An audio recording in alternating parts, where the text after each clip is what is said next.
the Winnersz Circle Sports Talk Show hosted by NEVIDEO Entertainment. My favorite player throws the alley-oop. Got cameras everywhere. Let's switch it up a little bit. I mean, we know that, shout out to my man Devin, who actually predicted on this show that Duke was going to win, because Trey was looking at him real crazy when he said Duke. I got to apologize to all the Duke fans out there. A lot of people have been calling me, texting me, and all that stuff, and I just got to say Duke was a better team that day. So what do you think about that? Gotta respect it, man. I'm not a big Duke fan. I lived in North Carolina for a couple years, and we always had to battle with UConn. They always had to battle with UConn. But you can't do anything but respect it, man. Them young boys came to play. Grayson Allen came in as a big recruit. He did his thing. He hadn't played like that all year. 14 points. Can't ask for anything else off the bench, man. And Tyus Jones, a lot of poise out there, man. Hopefully you'll take freshman. Wow. Real poise out there.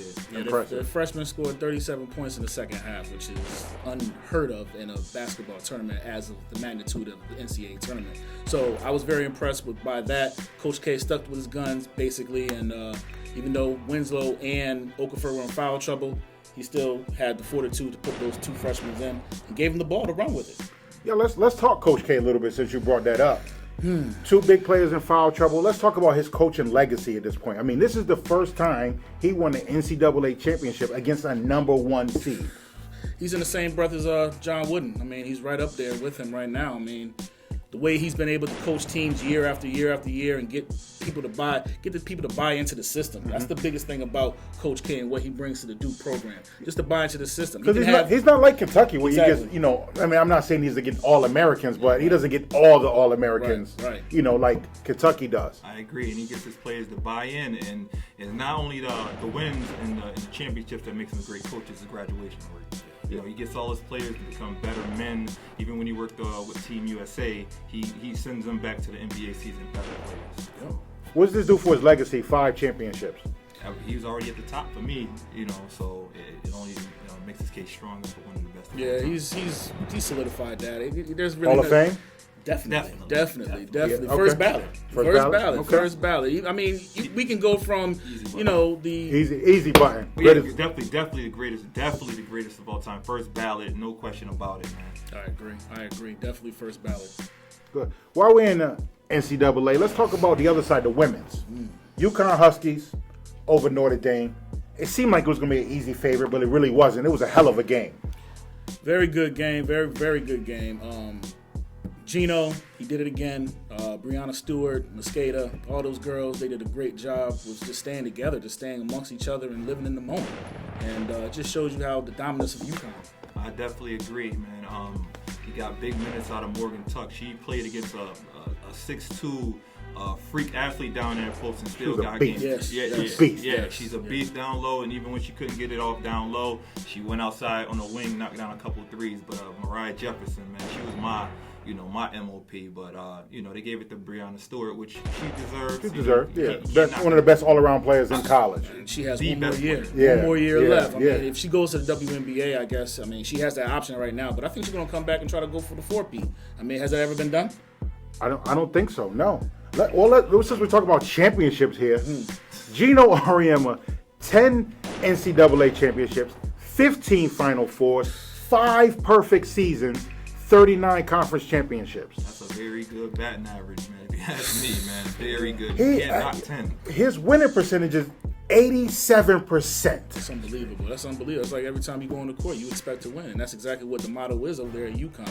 They expect to win. Every time they go out there, and that's what they feed their players who are coming in. They expect to win. We don't expect nothing less from you but to win. So, hats off to UConn because Darrell Auriemma, 7-time National Coach of the Year. Yeah, that's crazy. And he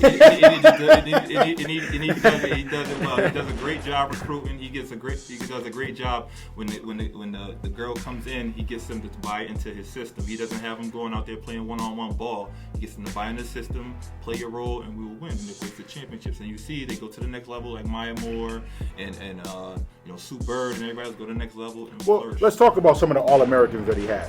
He has Rebecca Lobo, Jennifer Rosati, Kara Walters, Keisha Sales, Zana Abramosa, right? Sue Bird, Swing Cash, Cirlce, Tina Charles, Maya Moore, and Dolson, and now Bria Hartley. All very successful.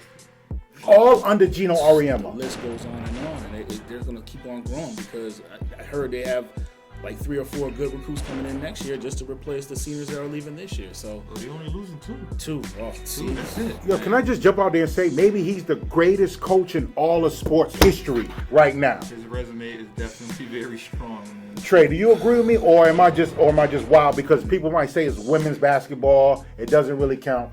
I'm saying Red Auerbach.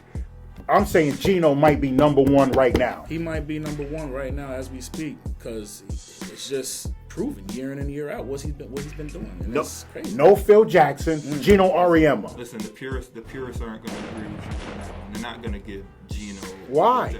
It's just old school way of mentality, thinking. maybe. Exactly. I mean, the hardware's there though. We're talking about 10 national championships, Darrell.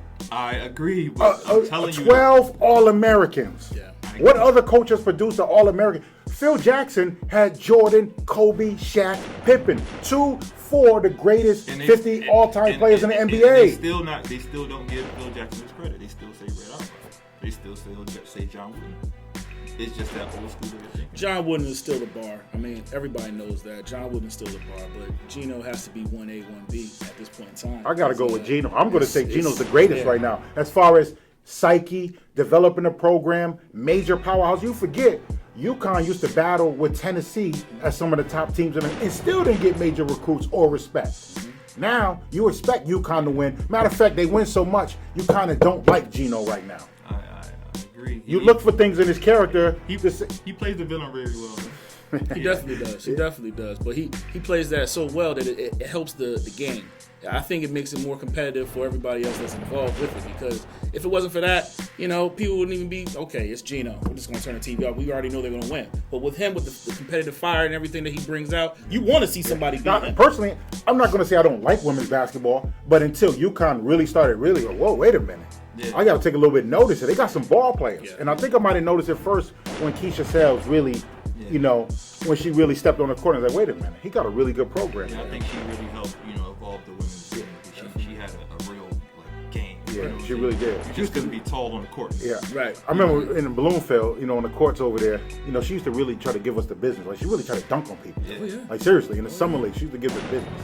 Yeah. Seriously, I know there's some stories out there about Keisha Sales, local favorite. Prediction: greatest UConn women's player of all time. Wow. Oh man.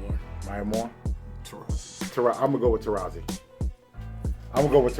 Maya Moore definitely up there. Trey, what do you think, Trey? Yeah. Hey. Well, you got to give credit to Cirlce because I guess she's she make the most money out of any women's player anywhere. And she's taking a whole year off. Yes. So her spot is still there, and she's still going to be getting paid some odd dollars for a Russian team. So that's crazy. Cirlce's up there. See, my thing is with Cirlce, though, when Cirlce had the big moment, she showed up. There's a couple moments in the senior year for Maya Moore where she disappeared. I understand. Right. She disappeared. So she could have stepped up. That has to weigh in at some point. So I've seen Cirlce put the team on her back and play. Demand the ball. Yeah, there you go. Good points.